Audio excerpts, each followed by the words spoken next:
Hey everyone, the types of bizarre realities that scapegoated children and adults live with is mind-bending. One of my first videos and most popular videos on this new channel is on the bizarre realities that scapegoated adult survivors live with and have told me about. And I'm going to talk about another one of them today, sent in to me by one of our subscribers. So stick around. Welcome to my channel. This is Beyond Family Scapegoating Abuse, and I'm Rebecca Mandeville. I'm a licensed psychotherapist and a certified clinical trauma professional. So I want to read to you what one of our subscribers wrote to me and asked me to talk about, and some of you, unfortunately, might relate to it. And it's very thoughtful comment and request, so I'm just going to read it to you. My main scapegoater, very aggressive sibling, started saying it is me who has been mean and cruel to them. They began this after I started standing up for myself. It is incredibly difficult to get them to look at the fact that while this sibling is accepted by family, even though they start an argument at every family gathering, I am the one who is told I'm always causing trouble, that I'm too sensitive, etc., and I'm the one who has been excluded over the course of years, even decades, not invited, for example, to gatherings for siblings in the family. I only found out by accident about these gatherings. And then she ends with, "Thank you for shedding light on this topic. I thought it was all in my head, because I was told it's all in my head, except it's not." And you're right, it's not. So how can it be when you may not be causing issues in your family, and someone else obviously is through their behavior that might be very narcissistic, or unkind, or inappropriate, or insensitive, cruel, sarcastic. They're not seen as being problematic within your family, but you are.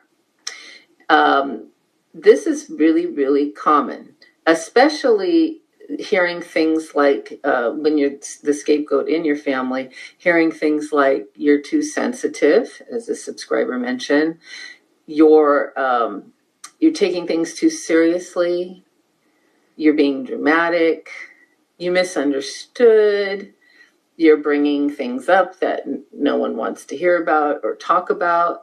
That's especially true if you're trying to bring up your feelings or harm you've experienced in the family, or you might feel dismissed or devalued. Definitely those are uncomfortable things for a dysfunctional family member or narcissistic family member to hear about.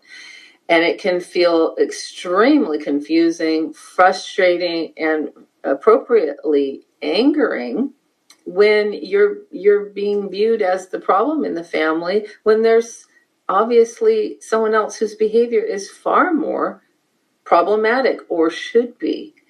Well, remember, in a healthy, functional family system, that person's behavior would be viewed as problematic. But in a dysfunctional family system or narcissistic family system, it won't be. You have to remember that these families have their own set of rules. They're not spoken rules. These are unspoken, often unconscious rules that govern the family system. There's unspoken, unrecognized contracts that govern the family system. In a family that scapegoats, the unspoken rules are the scapegoated person's reality is not believable. Their feelings are not real. They're being dramatic, for example, and their perceptions are distorted and invalid when it's most often the case that the scapegoated person is seeing things most clearly. And if they're an empath, The empath child or adult child, they're feeling and experiencing accurate aspects of reality that's occurring in the family system.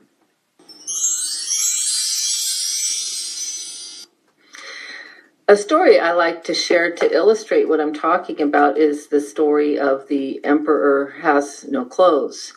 And to summarize that story, a very wealthy emperor that took great pride in having the best types of clothing got swindled, and actually was told he had this amazing outfit on that was made for him, and he didn't. He had nothing on, and all the noble people went along with this delusion, this distorted reality, because the emperor believed he had this amazing outfit on, and no one could say otherwise. He controlled that system that he ruled over. And as he was on his way out and everyone's saying how wonderful he looks, and he's about to go out to a coach or carriage, a little child said, "But he doesn't have anything on." The scapegoated person in a family system that's dysfunctional or narcissistic is often like that little child. And in fact, as a family therapist, we know in family systems, when we're working with a family, it's often the youngest person in the family system, the youngest sibling, that we're going to get the real scoop from. I've gotten the real scoop in a playful, appropriate way using art therapy and such from 5-year-olds. I can find out exactly what's going on in a family, especially with sand tray therapy, art therapy, usually from the youngest person in the family. And that has been something we've known in family systems for half a century. This is not new information. Sadly, most people aren't familiar with family systems or family systems theory, but this is where we first started discussing specifically the family identified patient, family scapegoating. And I created the term family scapegoating abuse because this is a type of psycho-emotional abuse that's distinct from, but can be a part of, narcissistic abuse. So in response to this subscriber who's feeling, I would guess, confused, frustrated, maybe angry, sad, devalued, having the finger pointed at her when her behaviors are not inappropriate, would be seen as appropriate, valued, meaningful in a healthy, functional family system that's comfortable with feelings and being authentic and sharing truth with each other. This isn't going to happen in a dysfunctional or narcissistic family. And I like to say that repeatedly because you really can't hear it enough. And this is why I talk about when I work in a coaching capacity with families, with scapegoated adults, that we're moving toward, in our work, toward radical acceptance. It's a term I borrowed from dialectical behavioral therapy. And it means accepting life as it is, accepting reality as it is, and making changes where we can, and accepting what we can't. Also mirroring the Serenity Prayer you might know from a 12-step program. Being aware and having the wisdom to be aware of what we can change and what we can't. And sadly, it's highly unlikely you're going to change your family's perception of you, no matter what you do in life, no matter who you become, no matter what successes you have. They will be discounted, devalued, sometimes openly undermined. I've seen that.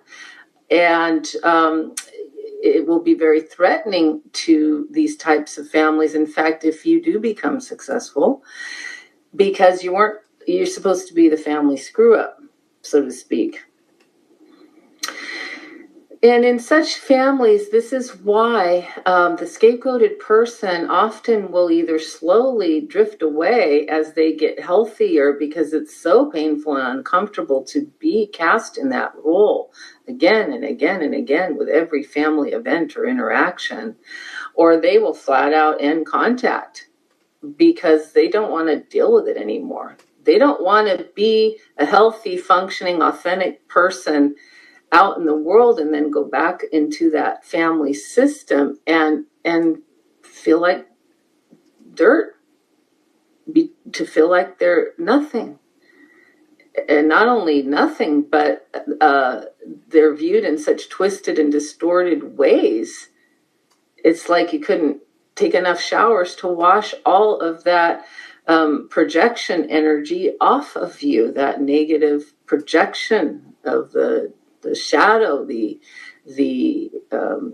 dark regions of the unconscious that family members in dysfunctional and narcissistic families are not interested in exploring. They're not interested in even considering the possibility that they may be psycho-emotionally abusing you via family scapegoating abuse. So I can only tell the subscriber it's a long journey on this road to radical acceptance, but it is possible, because I've worked with hundreds and hundreds of scapegoated people over the last 20 years. I've taught at the graduate level on this issue in family systems. It's where I did a great amount of research on what I eventually named family scapegoating abuse. And this is just very unlikely to change. So you're going to have to make decisions about where you're going to be, who you're comfortable interacting with, where you can be your true self, where you are being seen in such a distorted way that you may not want to spend your time in such environments. The time is precious. We only have a certain amount of it. So I hope that gives you all something to think about. But this is indeed a bizarre reality that scapegoated people live with. It's very familiar to them. It's very hard to explain to other people. And then you're seen as someone who doesn't want to mingle with family, care about your family. You don't want to be at family events. What's wrong with you? And that's just adding salt to the wound. If you got something out of this video, friendly reminder, hit the thumbs up, tell other people about it, tell other people about my channel. And I appreciate everyone's support. We've been growing very fast, and I'm grateful because more and more people are learning about family scapegoating abuse and the clinical view that we as family therapists have of this particular family process and how you can recover from it. See you next time.